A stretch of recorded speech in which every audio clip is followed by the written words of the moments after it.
नमस्कार, मार्च न्यूज में आपका स्वागत है। आइए नजर डालते हैं आज की बुरहानपुर की खास खबरों पर। बोदरली में बिना अनुमति के पाड़ा लड़ाई करने वाले समिति के 5 और 62 पाड़ा मालिकों पर एफआईआर। शाहपुर थाना क्षेत्र के ग्राम बोदरली में पुलिस ने एक बार फिर बिना अनुमति के पाड़ा लड़ाई कराने पर पशु क्रूरता अधिनियम के तहत 67 लोगों पर एफआईआर दर्ज की है। शाहपुर थाना प्रभारी अखिलेश मिश्रा ने बताया कि बोदरली में मेला समिति के अध्यक्ष और सदस्यों को मेयर और तहसीलदार द्वारा समझाइश दी गई थी कि हेला टक्कर प्रतिबंध है। बावजूद इसके मेले में हेला टक्कर करवाई गई थी, जिसमें नीला समिति के 5 सदस्य और 62 पाड़ा मालिकों पर बीएनएस और पशु क्रूरता अधिनियम के तहत केस दर्ज किया गया है। हम आपको बता दें कि इसके पहले भी बिना अनुमति के हेला लड़ाई कराने पर पुलिस ने शाहपुर में 9 और फोपनार में 11 लोगों पर बीएनएस और पशु क्रूरता अधिनियम के तहत एफआईआर दर्ज की थी। आज थाना शाहपुर के ग्राम बोदरली में मेले का आयोजन किया गया था और मेले के आयोजन के साथ साथ उन्होंने हेला टक्कर भी कराया उसने, जबकि कल ही उनको सारे मेला समिति के अध्यक्ष और उनके सारे सदस्यों को बुला के मेरे और तहसीलदार साहब के द्वारा बता दिया गया था कि हेला टक्कर पूरी तरह से प्रतिबंधित है। माननीय जिला दंडाधिकारी महोदय ने इसके लिए एक आदेश विशेष रूप से निकाला है। उसके बावजूद उन्होंने वो हेला टक्कर कराई थी।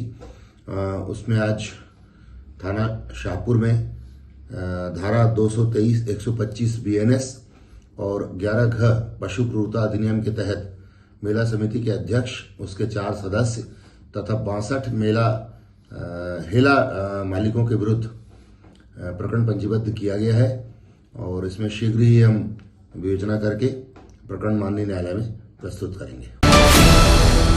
नेपानगर में सीमेंट व्यापारी के घर में घुसकर मारपीट कर लूट करने वाले आरोपियों पर एसपी ने रखा 5000 रुपये का इनाम। बुरहानपुर जिले के नेपानगर में 3 दिन पहले एक सीमेंट व्यापारी के घर में घुसकर 9 से अधिक बदमाशों ने मारपीट कर लूट की घटना को अंजाम दिया था, जिसका वीडियो भी सीसीटीवी कैमरे में कैद होने के बाद नेपानगर पुलिस आरोपियों की तलाश कर रही है। गुरुवार को बुरहानपुर पुलिस अधीक्षक देवेंद्र पाटीदार ने आरोपियों पर 10,000 रुपये का इनाम की घोषणा की है। एसपी देवेंद्र पाटीदार ने बताया कि 3 दिन पहले रात्रि के समय एक घर में घुसकर मारपीट कर लूट की वारदात की गई थी। आरोपियों पर 10,000 रुपये का इनाम रखा गया है। आरोपियों की जानकारी देने वाले को 10,000 रुपये का इनाम दिया जाएगा। थाना नेपानगर में 3 नवंबर की सुबह के वक्त में गंभीर अपराध घटित हुआ था। एक घर में घुसकर उन्होंने जो मारपीट करके सामान लेके गए थे, उस प्रकरण के अंतर्गत हमने टीमें बहुत गंभीरता से कार्य कर रही है। हमारी कई टीमें लगी है, साइबर की टीम लगी है, डॉग स्क्वाड भी वहाँ पे काफ़ी साक्ष्य संग्रहित किए थे। इसके अलावा सीसीटीवी कैमरा पे एक वृहद हमारी टीमें पूरे रूट्स के ऊपर और रेलवे स्टेशन सब जगह तलाश कर रही है। अलग अलग डिस्ट्रिक्ट्स में भी टीमें मूव कर रही है, पुराने ऑफिसर्स को भी तलाश कर रहे हैं।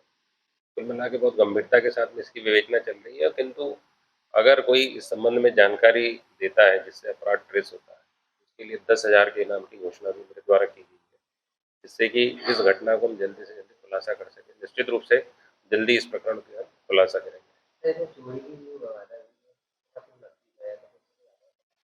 मतलब उस दिनांक को जो भी घटनाक्रम में हुआ, ऑर्नामेंट्स वगैरह उसका उसमें उल्लेख किया है।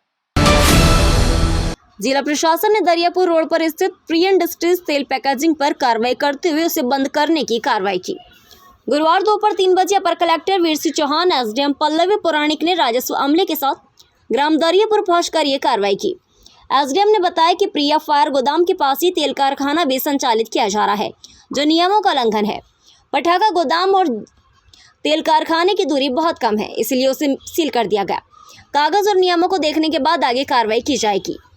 जिला प्रशासन ने तेल कारखाने पर कार्रवाई करते हुए यहां पर होने वाली पैकेजिंग और तेल की गुणवत्ता की जांच के लिए सैंपल भी लिए हैं। जिला प्रशासन की कार्रवाई के बाद तेल व्यापारियों में हड़कंप मच गया है। राजस्व अमला है, एडीएम साहब भी हैं, तहसीलदार आरई पटवारी भी हैं। प्रिया फायर वर्क्स के पास ही नावानी ग्रुप के द्वारा एक ऑयल की पैकिंग की जा रही, रिफिलिंग की जा रही है। तो चूँकि ये भविष्य में किसी भी घटना दुर्घटना को न्योता दे सकता है, इसलिए जिला प्रशासन के द्वारा इसको बंद करवाया जा रहा है। तो क्या सूचना दी थी संचालकों को कि इसको रिमूव करें? नहीं, रिमूव करने का तो कोई विषय ही नहीं है, ऐसी सूचना दिया जाना संभव भी नहीं है, क्योंकि बहुत पहले ही ये बता दिया गया था कि फायर के आसपास कोई भी ऐसी चीज़ ना हो जिससे फायर एकदम से ब्लास्ट हो या कोई परेशानी हो। तो उस तारतम्य में उम्मीद की जा रही थी कि ऐसा कुछ आसपास ना रखेंगे, लेकिन जब इंस्पेक्शन किया तो पाया गया है कि फायर एक तरफ फायर का गोदाम है और दूसरी तरफ ही ऑयल रिपैकिंग भी हो रही है, जो सुरक्षा की दृष्टि से ठीक नहीं है। त्वरित क्या कार्रवाई की जाएंगी आपके द्वारा? अभी इसको सील करवाया जा रहा है। मकबरा के समीप कब्रिस्तान की 8.5 एकड़ भूमि को कोटवार को अलॉट करने के मामले में एचसी ने कलेक्टर और तहसीलदार को जारी किया नोटिस। बुरहानपुर के आजाद नगर क्षेत्र के काला ताजमहल मकबरा के समीप कब्रिस्तान की 9.5 एकड़ भूमि में से 8.5 एकड़ भूमि कोटवार को सेवा भूमि के रूप में अलॉट करने के मामले में मध्य प्रदेश हाईकोर्ट ने कलेक्टर और तहसीलदार को नोटिस जारी कर जवाब मांगा है। गुरुवार को अधिवक्ता मनोज अग्रवाल ने बताया कि आजाद नगर मकबरा के समीप कब्रिस्तान की भूमि को अधिकारियों ने कोटवार को अलॉट कर दिया गया था। इस मामले में हमने हाईकोर्ट में याचिका लगाई थी।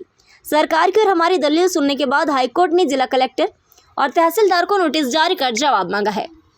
देखिए, संरक्षित स्मारक है, काला ताजमहल के नाम से मशहूर है। शाह नवाज खां का मकबरा बुरहानपुर ऐतिहासिक नगरी है। यहाँ कई सारी संरक्षित स्मारक है, जिसमें से ताजमहल के भी पहले बना हुआ काला ताजमहल के नाम से मशहूर संरक्षित स्मारक है। और इसकी 4 दीवारी से लगा हुआ ये 9.5 एकड़ का कब्रिस्तान है, जो 110 साल पहले से 1912 से रेवेन्यू रिकॉर्ड में, राजस्व रिकॉर्ड में कब्रिस्तान के रूप में दर्ज चला आ रहा है। ये 9.5 एकड़ का, तो 110 सालों के दौरान में सरकार के अधिकारियों ने सरकार के नोटिफिकेशंस के खिलाफ में जाकर के इसको कोटवार को अलॉट कर दी है सेवा भूमि के रूप में, और उसका नाम दर्ज हो गया। उसके नाम का दर्ज होने का फायदा उठा करके अब वो यहाँ गैर कानूनी किस तरह से निर्माण कर रहा है, किसी को बेच रहा है।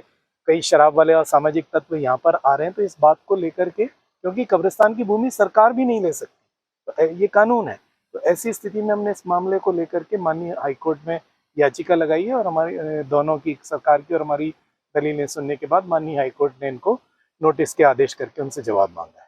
भूमि किसने दिया था?